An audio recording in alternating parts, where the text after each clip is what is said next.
Netflix treated Daredevil like Batman. Marvel turned him into Spider-Man. Netflix's Daredevil was gritty, dark, and violent. It treated Matt Murdock like Marvel's answer to Batman. His world was full of crime and villains. He fought in dirty alleyways, took brutal beatings, and barely survived. His story wasn't about being a superhero, it was about being a man struggling with his faith, his pain, and his mission. Marvel's version. Suddenly, he's a charming, wisecracking acrobat who flirts with She-Hulk and does backflips for fun. Instead of being the tortured, brooding warrior we knew, he's been turned into a Spider-Man knockoff. In She-Hulk, he doesn't feel like the Daredevil we spent 3 seasons watching suffer and grow. He feels like a completely different character, one that fits the MCU's lighter, quippier formula. Daredevil is supposed to be brutal and serious. The MCU instead wants to make every character fit their fun even if it doesn't match who they are. And that's why Daredevil feels so off. Netflix's Daredevil fought like a warrior. Marvel's version feels weightless. One of the biggest reasons Daredevil worked on Netflix was its realistic fight choreography. Every punch had weight, every battle left Daredevil blooded and barely standing. The infamous hallway fight scene. It wasn't just great action, it showed us who Daredevil was. He wasn't the strongest, but he was the most determined. Compare that to She-Hulk, where Daredevil moves like a cartoon character, flipping around effortlessly with no struggle. Instead of carefully choreographed grounded fights, we get fast CGI-enhanced movements that look cool but feel empty. He no longer looks like a man pushing himself past his limits, he looks like another overpowered MCU hero who wins too easily. Netflix's Daredevil was a survivor who had to fight for every victory. MCU's Daredevil, a parkour expert with plot armor. That's not an upgrade, that's a downgrade. The suit change ruined the gritty aesthetic. Netflix's Daredevil suit wasn't just a costume, it was battle armor. It looked heavy and practical. The dark red color made him look intimidating, like a true urban legend. It matched the world he lived in, a world of crime, blood, and sacrifice. Then the MCU came along and said, let's make it yellow. Sure, it's comic accurate, but sometimes comics don't translate well to live action. The new bright yellow suit makes Daredevil look goofy. Instead of looking like a warrior in a war zone, he looks like a cosplay version of himself. It's a perfect example of how Marvel doesn't understand what made Netflix's Daredevil great. They thought a costume change would be a fun Easter egg. Netflix's Daredevil had a strong emotional core. The MCU made him a cameo character. What made Netflix's Daredevil so special? It wasn't just about the action, it was about Matt Murdock's personal struggles. His relationships with Foggy, Karen, and even Fisk felt real and meaningful. His inner conflict, they weren't just side details, they were the heart of the show. But in the MCU, he's just another cameo character. In No Way Home, he appears for one quick scene with no real impact. In She-Hulk, he's a fun guest star, but nothing about his story feels deep or emotional. He's there to smile, flirt, and do cool stunts, not to struggle, grow, or make difficult choices. Netflix's Daredevil felt real. MCU's Daredevil feels like fan service,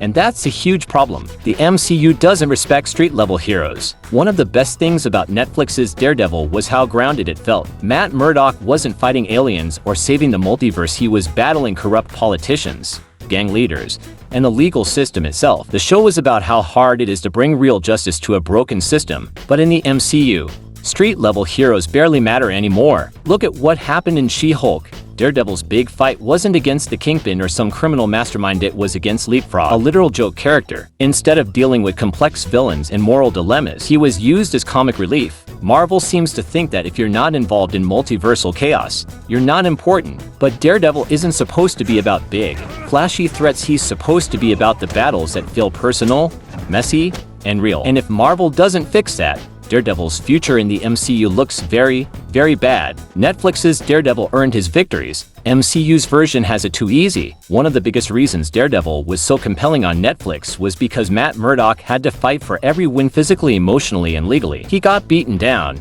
and kept going. His battles against Kingpin and the Hand weren't just about fighting. They were about sacrificing everything to do what's right. In the MCU, everything feels too easy. In She-Hulk, he effortlessly defeats a group of goons without taking a hit. In No Way Home, his big moment is catching a brick without breaking a sweat. Where's the struggle? Where's the pain? Where's the Daredevil who pushed himself beyond his limits just to survive? Netflix's Daredevil was a man who barely scraped by. MCU's Daredevil, a guy who looks cool and never seems to lose. That's not the same character, and it's definitely not as interesting.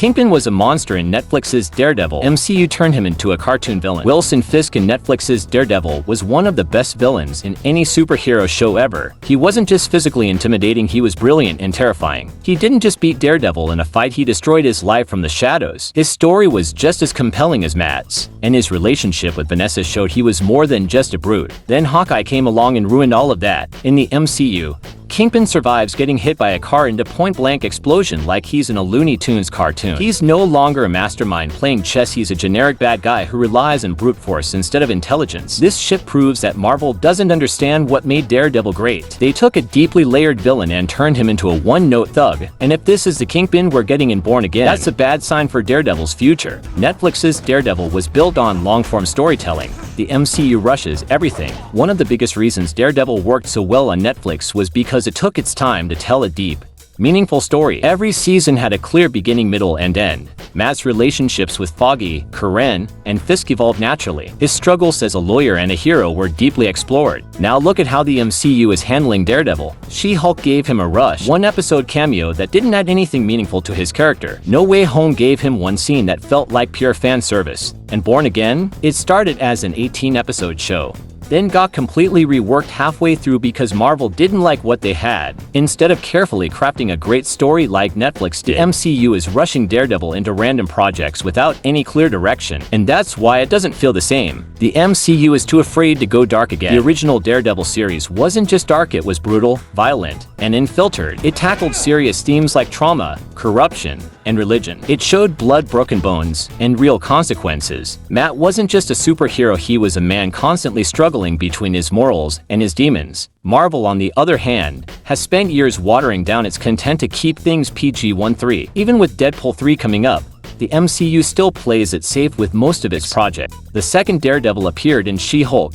It was clear they were softening him up for a wider audience. And that's the problem, Daredevil isn't supposed to be lighthearted and fun. If Marvel can't commit to bringing back the brutal, grounded intensity of the Netflix show, then their version of Daredevil will never be as good. Netflix's Daredevil set the gold standard, but the MCU has already fumbled him in She-Hulk and No Way Home. With Born Again around the corner, will Marvel finally do him justice? Or is this another disappointment waiting to happen? Will you be watching, or has Marvel lost your trust? Sound off